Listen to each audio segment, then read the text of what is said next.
नमस्कार दोस्तों, आपका स्वागत है आपके अपने YouTube चैनल अमृत ज्ञान गंगा पर।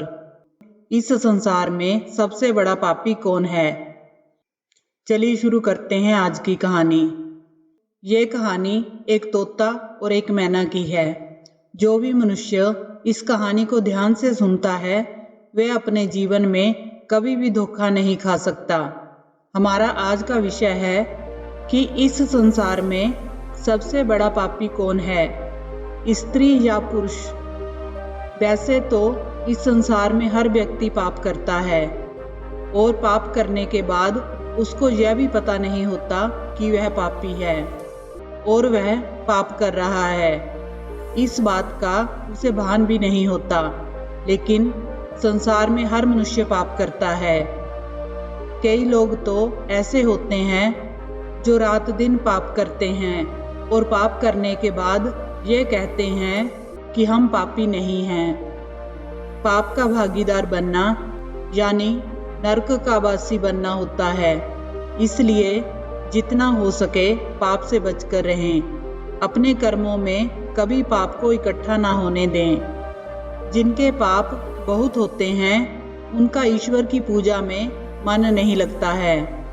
वे भटकते रहते हैं और परेशान रहते हैं। ये व्यक्ति का स्वभाव है कि वह हमेशा दूसरों को ही पापी कहता है। वह कभी अपने आप को पापी नहीं कहता। हम हमेशा एक दूसरे को ही पापी बनाते हैं। एक व्यक्ति कहता है वह पापी है तो दूसरा व्यक्ति कहता है कि वह पापी है। हम कभी भी अपने पाप नहीं देखते, लेकिन दूसरे के पाप हम जरूर देखते हैं। हमारा आज का प्रसंग यही है कि संसार में सबसे बड़ा पापी कौन है, स्त्री या पुरुष? ये कहानी बहुत सुंदर और बहुत ही रोचक है। इस कहानी को बड़े ध्यान से सुने और हो सके तो इस कहानी पर अमल भी जरूर करें। इस कहानी से आपको आत्मज्ञान की प्राप्ति होगी। ये एक तोता और मैना की बहुत प्यारी कहानी है। एक नगर के राजा बहुत ही धर्मात्मा थे। राजा और रानी दोनों ही भगवान में बहुत श्रद्धा रखते थे। वे बहुत ही पुण्यवान और दयालु थे। उनके राज्य में चारों ओर शांति थी। हर इंसान उनके राज्य में अपने आप को राम राज्य में रहता हुआ महसूस करता था।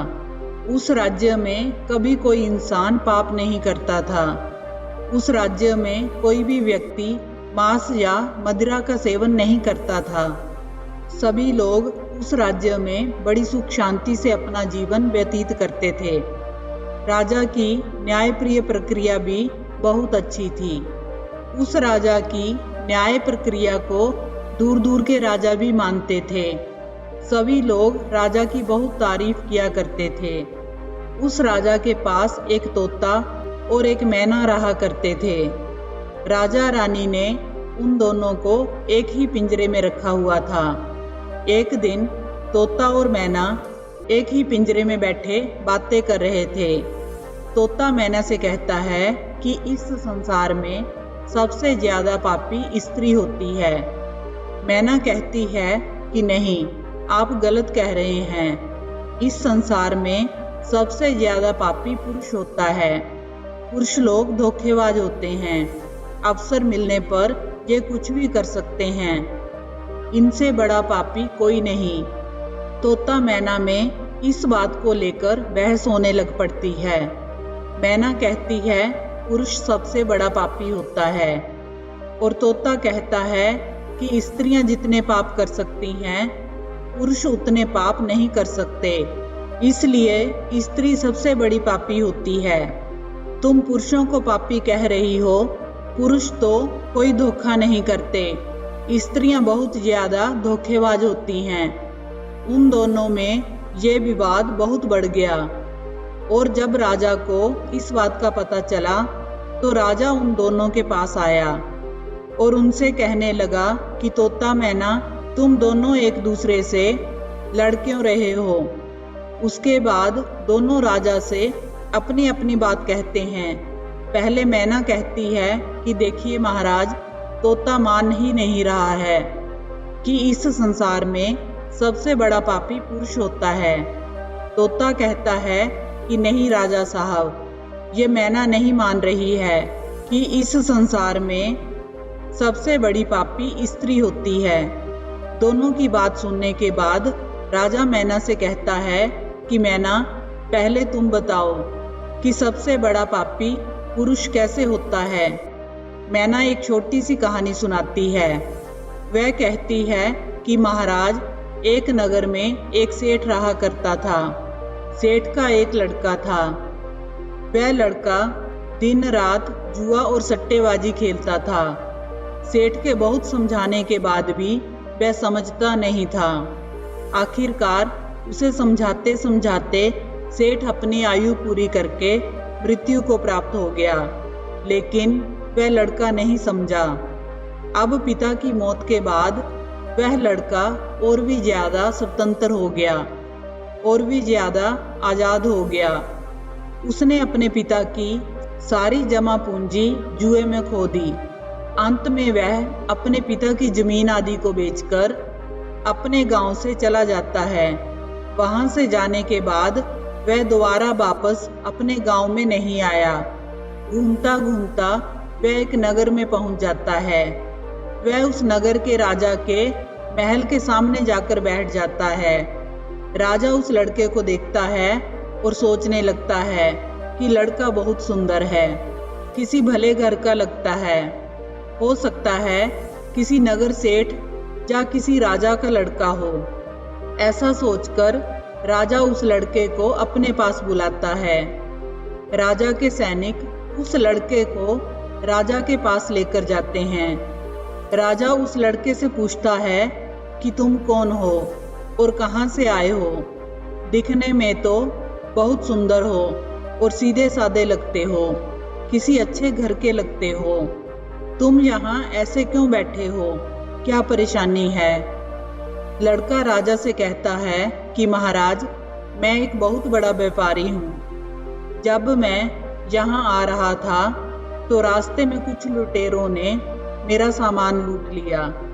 उसके बाद मैं जहाँ आ पहुँचा। लड़के की यह बात सुनकर राजा उसकी बातों में विश्वास कर लेता है। लड़का राजा से कहता है कि महाराज, मेरा सारा सामान लुटेरों ने लूट लिया है। अब मेरे पास कुछ नहीं है। मेरे पास तो खाने के लिए भी पैसे नहीं बचे हैं। मेरे पास मेरे गांव में वापस जाने के लिए भी पैसे नहीं बचे हैं। राजा उस लड़के की सभी बातों पर विश्वास कर लेता है। लड़का राजा से विनती करता है और कहता है कि महाराज, यदि आप मेरी थोड़ी सी मदद कर दें तो मैं वापस अपने गांव तक जा सकता हूँ। आपका बहुत ही भला होगा, आपकी बहुत कृपा होगी। राजा लड़के के झांसे में आ जाता है। लड़के की बातें सुनकर राजा ये मान लेता है कि लड़का एक व्यापारी है। उस राजा का कोई भी लड़का नहीं था, सिर्फ एक लड़की थी। अब राजा सोचता है कि यह इतना भला लड़का है तो मेरी मृत्यु के बाद ये मेरे राज्य को अच्छी तरह से संभाल सकता है। लड़का सुंदर होने के साथ साथ व्यापारी भी है और गुणकारी भी है। फिर राजा ये सोचकर विचार करने लगता है कि क्यों ना मैं अपनी लड़की की शादी इस लड़के के साथ करवा दूं और ये मेरा घर जमाई बनकर मेरे पास ही रहे। आने वाले समय में ये मेरे राज्य को संभाल सकता है। ऐसा सोचने के बाद राजा उस लड़के से कहता है, यदि मैं अपनी पुत्री की शादी तुम्हारे साथ कर दूं तो तुम्हें कोई आपत्ति तो नहीं है? राजा की यह बात सुनकर लड़का मन ही मन बहुत खुश हो जाता है। लड़का राजा से कहता है कि महाराज, यदि आपका यही आदेश है तो मैं मना कैसे कर सकता हूँ। राजा अपनी पुत्री की शादी उस लड़के से कर देते हैं। उसके बाद काफी सारा धन, दास दासियां आदि देकर राजा अपनी बेटी और उस लड़के को विदा करते हैं। लड़का राजा की लड़की जानी अपनी पत्नी को लेकर वहां से चल पड़ता है। रास्ते में एक घना जंगल पड़ता है। जंगल के बीच में पहुंचने के बाद वह लड़का राजा की लड़की से कहता है कि अब तुम मेरी पत्नी हो, और पत्नी का ये धर्म होता है कि वह अपने पति की हर आज्ञा का पालन करे। अब देखो, ये घनघोर जंगल है। इस जंगल में लुटेरे बहुत ज्यादा हैं। मुझे भी पहले इसी जंगल में लुटेरों ने लूट लिया था। इसलिए इस समय आपके पास जितने भी गहने हैं और जो भी गहने आपने इस समय पहन रखे हैं वह सभी उतार कर मुझे दे दो। मैं इन्हें अपनी कमर से बांध लेता हूँ, क्योंकि लुटेरे जहाँ पर ये सब लूट कर ले जा सकते हैं।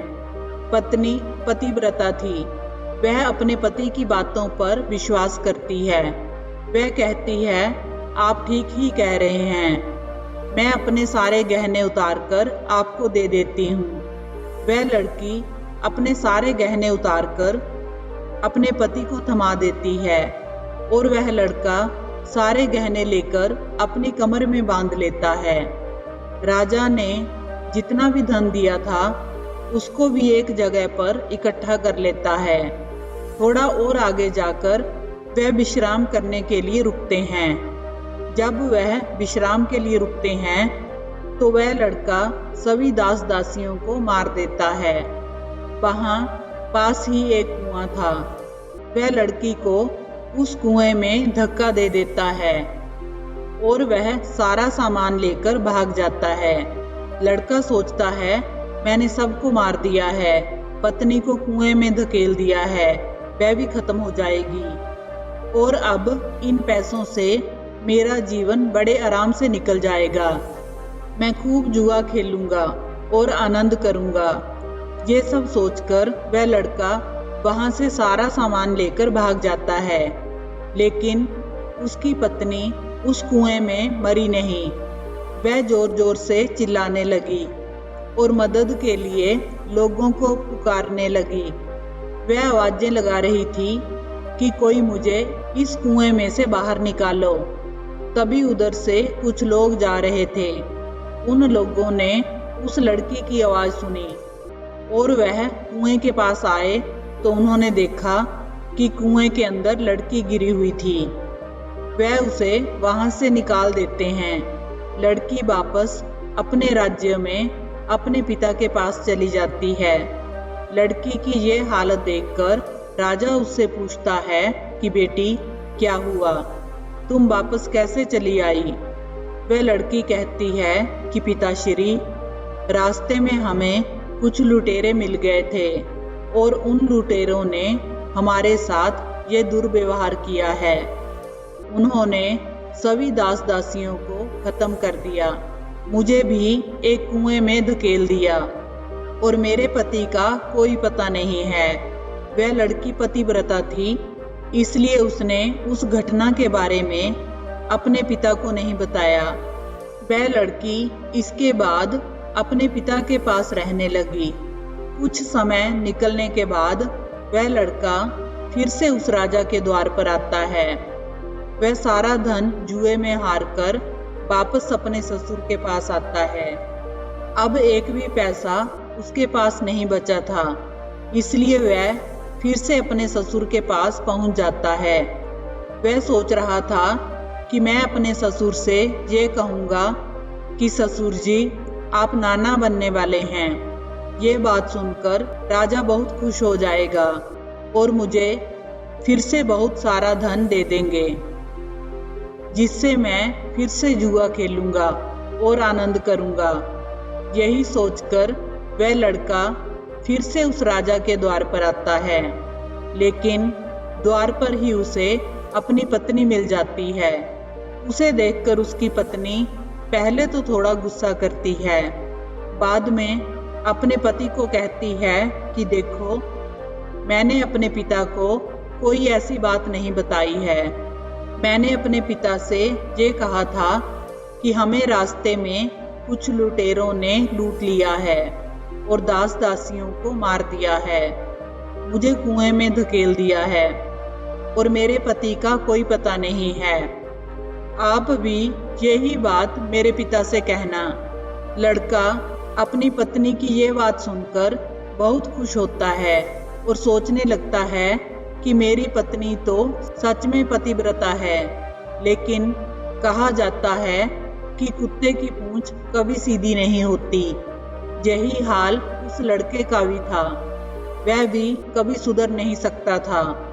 उसके बाद वह लड़का फिर से राजा के पास जाता है। राजा से वह भी वही बात करता है जो बात उसकी पत्नी ने कही थी। राजा फिर से उस पर विश्वास कर लेता है। अब लड़का अपनी पत्नी से कहता है कि मैं आपको लेने आया हूँ। मुझे अपनी गलती का एहसास हो गया है।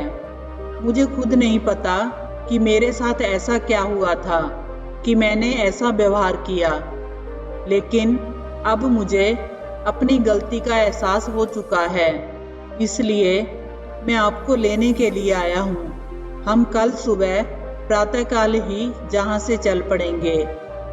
आप तैयार हो जाना। अब आप जाकर सो जाइए। उसकी पत्नी सो जाती है। राजा और सभी घर वाले लोग भी सो जाते हैं। आधी रात को वह लड़का उठता है और राजा की तलवार से राजा की गर्दन काट देता है और अपनी पत्नी की गर्दन भी काट देता है। सभी को मारने के बाद वह वहां से काफी सारा धन लूटकर भाग जाता है।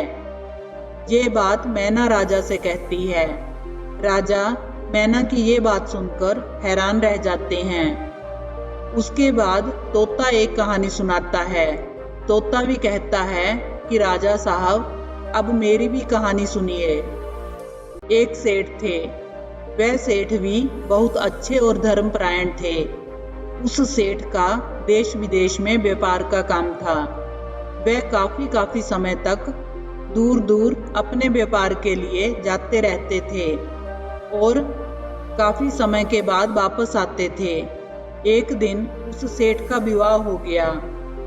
विवाह के कुछ दिनों के बाद वह व्यापार के लिए प्रदेश में गए। वहां से उनको वापस आने में 12 साल लग गए। उसकी पत्नी उसकी प्रतीक्षा कर रही थी। काफी समय निकल चुका था। एक दिन उसकी पत्नी छत पर बैठी उसकी राह देख रही थी। वह सोच रही थी, पता नहीं वह कब आएगा।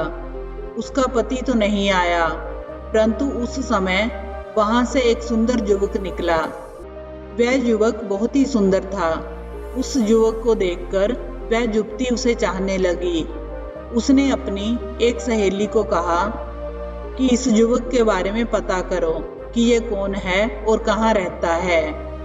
उसकी सहेली ने सब पता करके उसे बता दिया। धीरे धीरे युवती ने उस युवक से मित्रता बढ़ा ली और प्रतिदिन रात्रि में जब सब सो जाते तो वह अपनी सहेली के घर में उसे मिलने के लिए जाती। यह उसका रोज का काम था। वह अब उस युवक से बहुत प्रेम करने लगी थी। एक दिन अचानक उसका पति घर वापस आ गया। वह अपने पति के साथ थी, लेकिन वह अपने मित्र से मिलना चाहती थी। अब वह क्या करती? जब उसका पति सो गया तो वह अपने मित्र से मिलने के लिए अपनी सहेली के घर पर गई। उसकी सहेली के घर के आंगन में एक पीपल का पेड़ था। उस पीपल के पेड़ पर पिशाच रहा करता था। जब उस पिशाच ने देखा कि यह अपने पति को छोड़कर अब भी अपने मित्र से मिलने आई है, तो उसे बहुत बुरा लगा। उस दिन उसके आने से पहले ही उसके मित्र को एक सांप ने डस लिया था और उसकी मृत्यु हो चुकी थी। यह बात अभी तक किसी को पता नहीं थी। उस युवती को भी पता नहीं थी। अब पिशाच उसके मित्र के शरीर में प्रवेश कर गया। उसके मित्र के शरीर में प्रवेश करने के बाद उस पिशाच ने युवती के नाक को काट लिया और पिशाच उसकी नाक काटकर खा गया।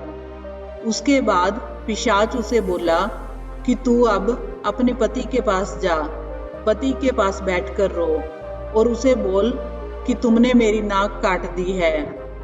उसकी बात मानकर वह युवती अपने घर वापस आ गई। अपने पति के पास बैठकर रोने लग पड़ी। उसने रो रो कर लोगों को इकट्ठा कर लिया और लोगों से कहने लगी कि इसने यानी मेरे पति ने मेरी नाक काट दी। सभी लोग न्याय के लिए राजा के पास पहुंचे।